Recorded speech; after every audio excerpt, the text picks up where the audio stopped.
My life's kinda been like a whirlwind tour of the world's kitchen, only with more passport stamps and less sanity. Name's Kira, fresh into the 3rd decade of my ride on this rock, and I've made a living out of breathing in the spices and dishing out the experience through my vlog. So it was just another steamy day in Thailand, with me elbow deep in noodles and peanuts, learning the ropes of an insane pad thai from this little old dude who could have been Yoda's culinary cousin. That's when this tall drink of water, Mark, stumbled into my life, literally. He tripped over a foldable chair trying to get a better look at the pan and nearly ended our romance before it started by nearly sending me headfirst into my own sizzle. Whoa, sorry about that, he chuckled, hauling the chair out of the disaster zone. Just trying to see how the magic happens. You could say it's all in the wrist action, I said, giving the noodles a flamboyant toss. Careful there, wouldn't want to add roadkill tourist to today's menu. Mark laughed, all easy charm and crinkly-eyed smiles. Mark, he said, extending a hand once he was sure it was safe. Kira, the noodle whisperer, I replied, giving his hand a quick shake before diving back into my culinary ballet. And there it was. We clicked quicker than a camera shutter. He was from the States, here to escape the office walls and spreadsheets, which, to me, sounded like a jailbreak from Adulting 101. We spent the week flitting between street food stalls and ancient temples, with him filming the chaos and me explaining the dance between tangy, sweet, spicy, and umami. When the week ended, we swapped digits. Said our see you laters, 'cause goodbyes were for people who had less faith in cheap international texting plans. Months sped past like high-speed train rides, nights spent spilling our thoughts via texts that turned into calls that turned into video chats. Then one day, he just showed up at my doorstep with a ring and a question. We tied the knot 6 months later. Yeah, just like that. Bam. Married. Things took a nosedive after a while. Forget the lovey-dovey honeymoon phase, it was like we'd skipped straight to bickering old couple mode. I'd be coming home from some corner of the world, my brain still buzzing with the new flavors and faces I'd met, and all Mark could do was hassle me about not being normal. You know what a normal wife does, Kira? That's how he'd start, every single time. She cooks, she cleans, she doesn't jet off every other week. Sitting there at the kitchen table, I'd toss my stuff down and give him a look. Seriously, Mark? You think I just flit around for kicks? This is work. My work. To him, it was like my job was make-believe. Work? You think filming some street food and yapping about it online is work? Get real. Get a proper job. Each word stung. It pays, doesn't it? I'd shoot back. But that was never enough. Once, I was up against a deadline, videos needed cutting, articles needed writing, and guess what? Mark barged into the office and dropped a bomb. The house is a mess, Kira. When you gonna clean up? I couldn't believe my ears. You've got hands, Mark. Use 'em. Defying him only cranked his gears worse. What, and let you loaf around editing videos all day? Is that what you call pulling your weight? Freeloader. That's what he called me. In our own home. I'm out there busting my tail to bring home the bacon, I told him, standing my ground. And this freeloader you're talking to just paid off the last of your student loans with her hobby. But it was like talking to a brick wall.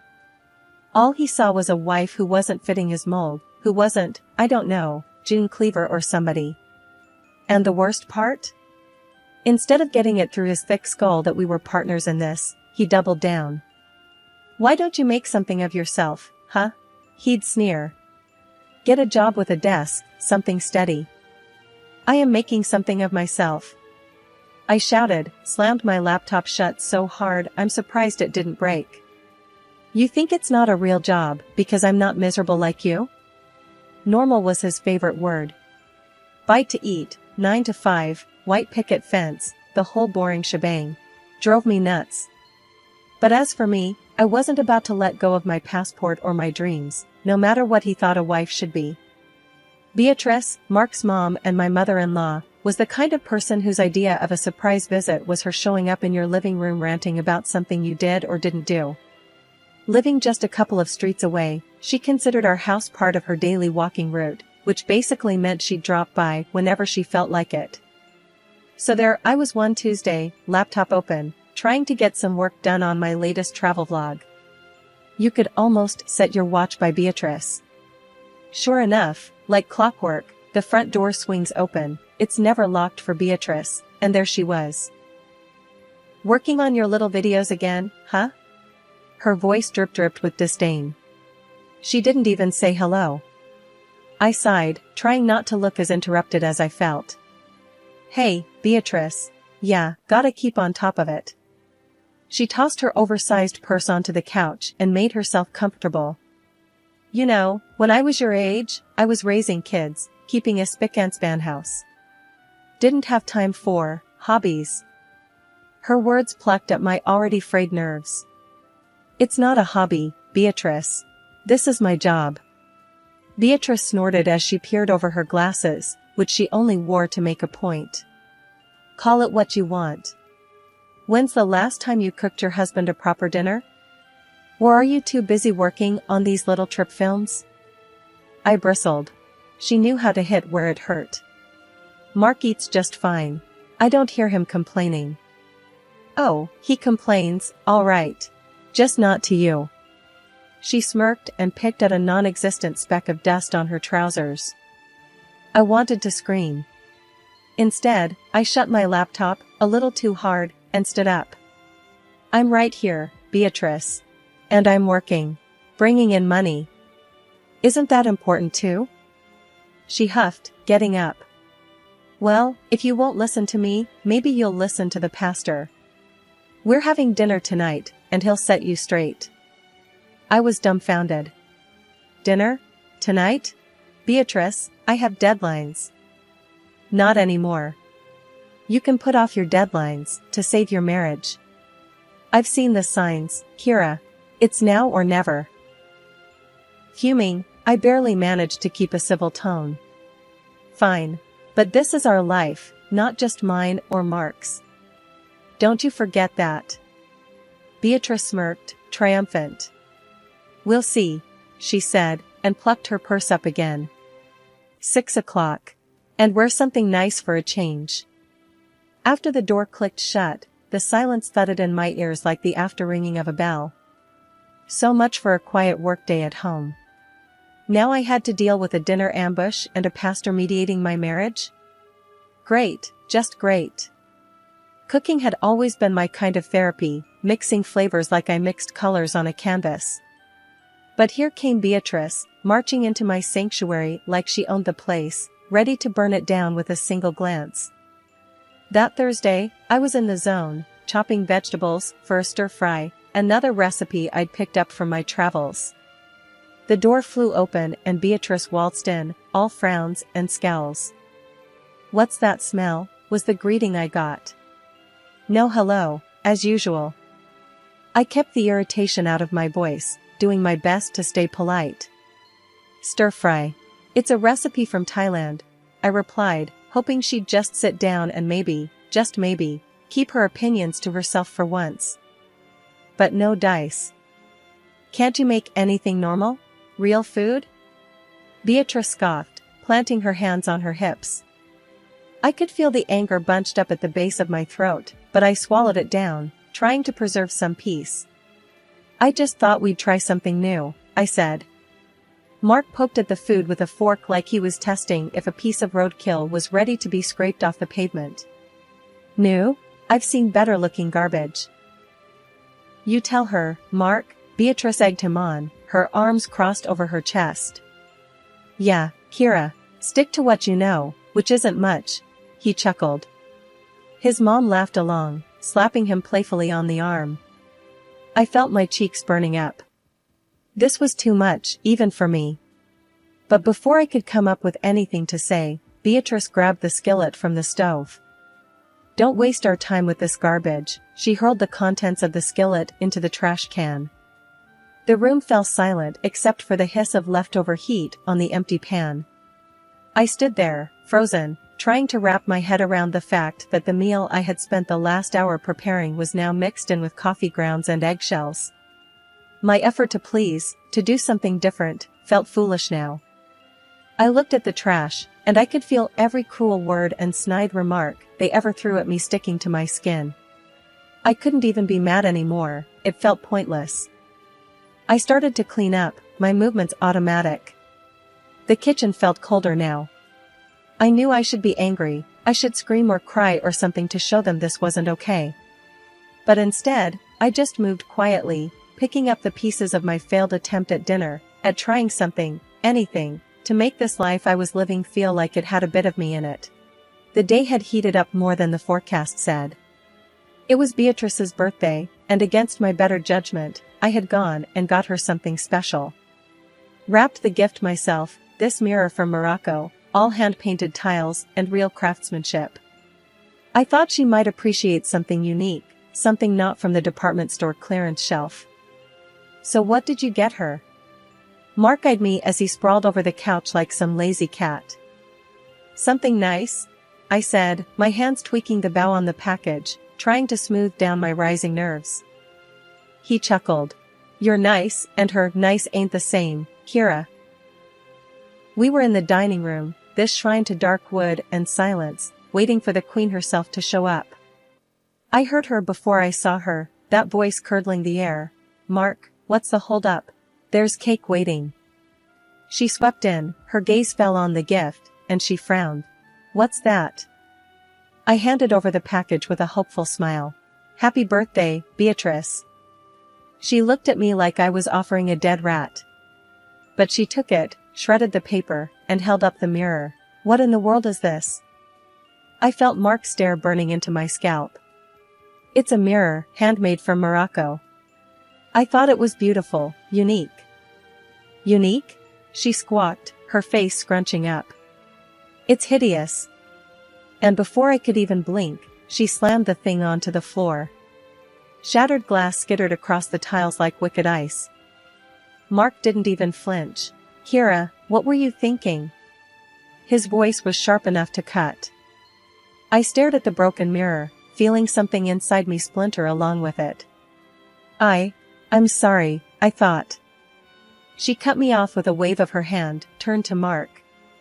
Tell your wife to stick to cash. Can't go wrong with money. I felt the shards of my patience giving away under my feet. I went to my purse, pulled out an envelope, last-minute insurance I knew I might need, and handed her 5 crisp $100 bills. Here, I said, trying to hide the trembling in my words. She snatched the cash hungrily. Well, that's more like it. Mark walked over, swept a piece of broken mirror with his shoe, looking at me like I was the mess he had to clean up.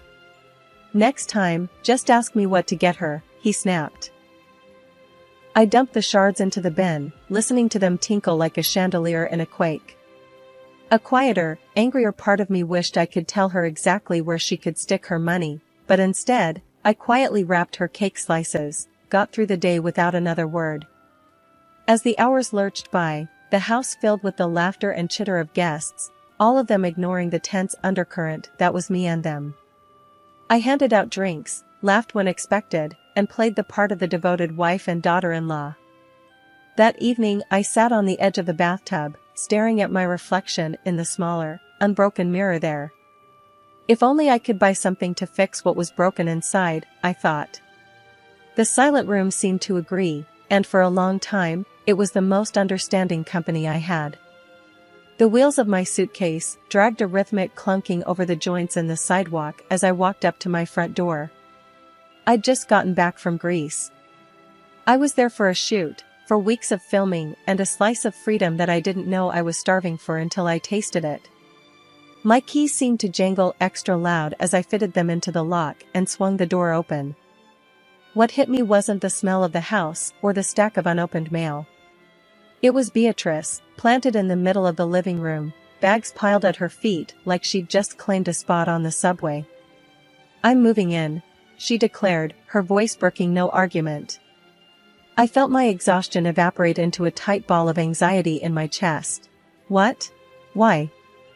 She eyed me like I was being thick on purpose.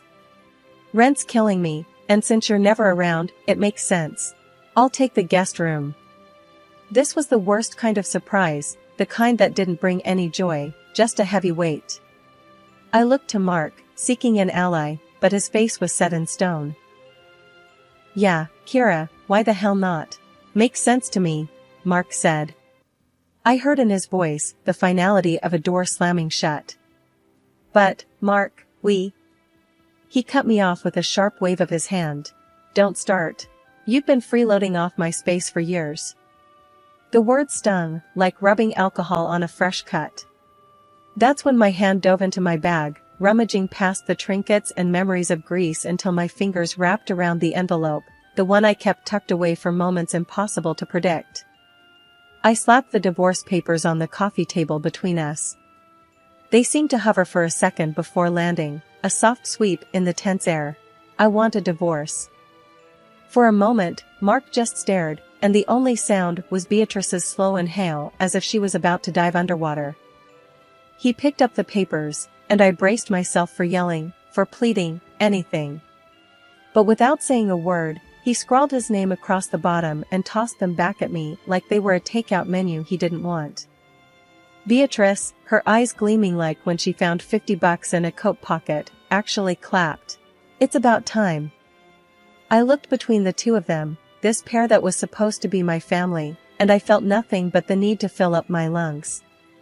I didn't belong here, maybe I never did. With one last look at the shell of what used to be my life, I grabbed my suitcase. Where you going, Kira? Mark's voice was a dull blade, not cutting enough to hurt anymore. Anywhere but here. My voice came out steadier than I felt. There were no goodbyes, just the click of the door behind me, a soft punctuation mark on the end of a very long, very tiring sentence. It's strange how life can do a 180 when you're least expecting it. A few months since the divorce and life settled into a new kind of normal. My apartment might have been smaller than the house, but it was mine. I was in the middle of a tea brewing ritual that had become my new little evening piece when there was a knock at the door. I opened the door, and there they were, Mark and Beatrice. Like they'd just been out for a walk and decided to stop by.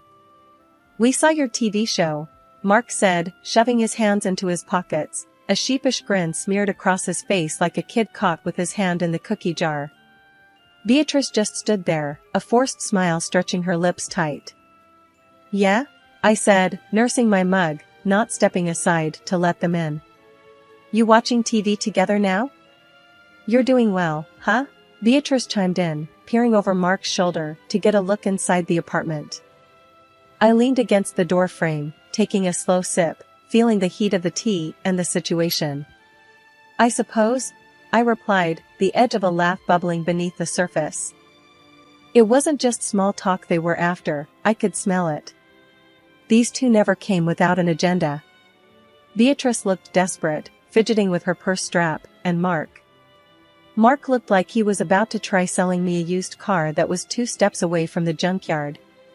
They tried to butter me up with compliments, nodding at my tiny living room as if it was a palace, but I wasn't biting. Their tune changed rapidly when the buttering didn't work. Look, Kira. Mark's gaze darted around, avoiding mine. Things ain't been so great since you left. Financially, I mean. I raised an eyebrow. Is that right? And it's not just about money, Beatrice piped up. It's lonely. We miss you. I couldn't help it then, I laughed. It was dry and had the edge of years of bottled up frustrations behind it. You miss me? Well, that's a neat trick. Mark's face flushed a shade of guilt so vivid I almost felt sorry for him. Almost. We just thought, maybe we could start over. I leaned closer, making sure they could see the lack of sympathy in my eyes. You thought wrong.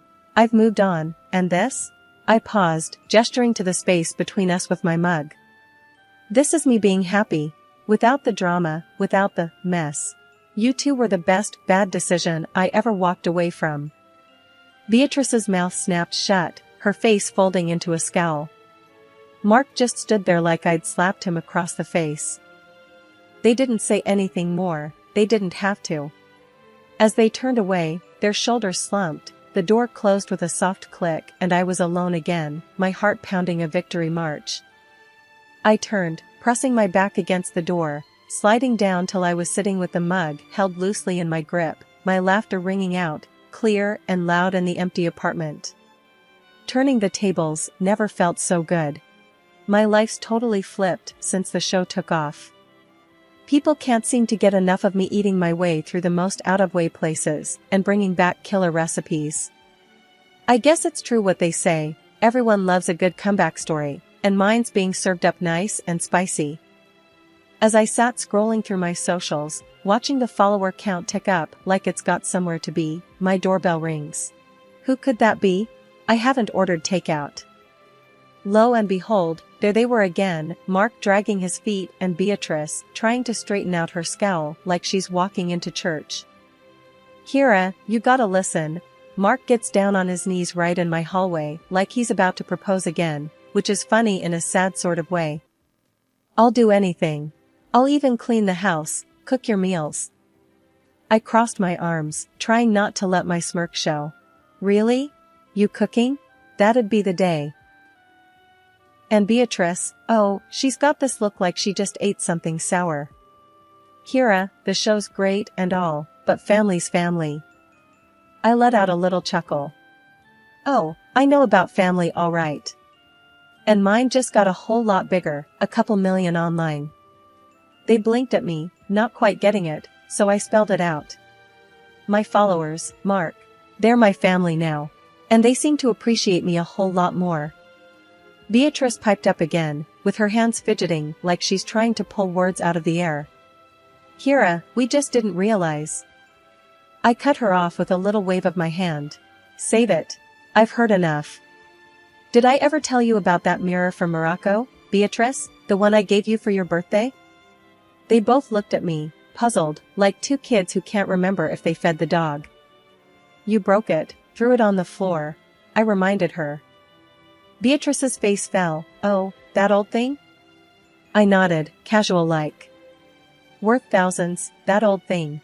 But you wouldn't know value if it bit you in the butt. I swear, you could almost see the cogs turning in their heads as they put two and two together, finally understanding the score. Mark found his feet again, stammering, but we didn't know. Kira, please. I raised a hand to stop him.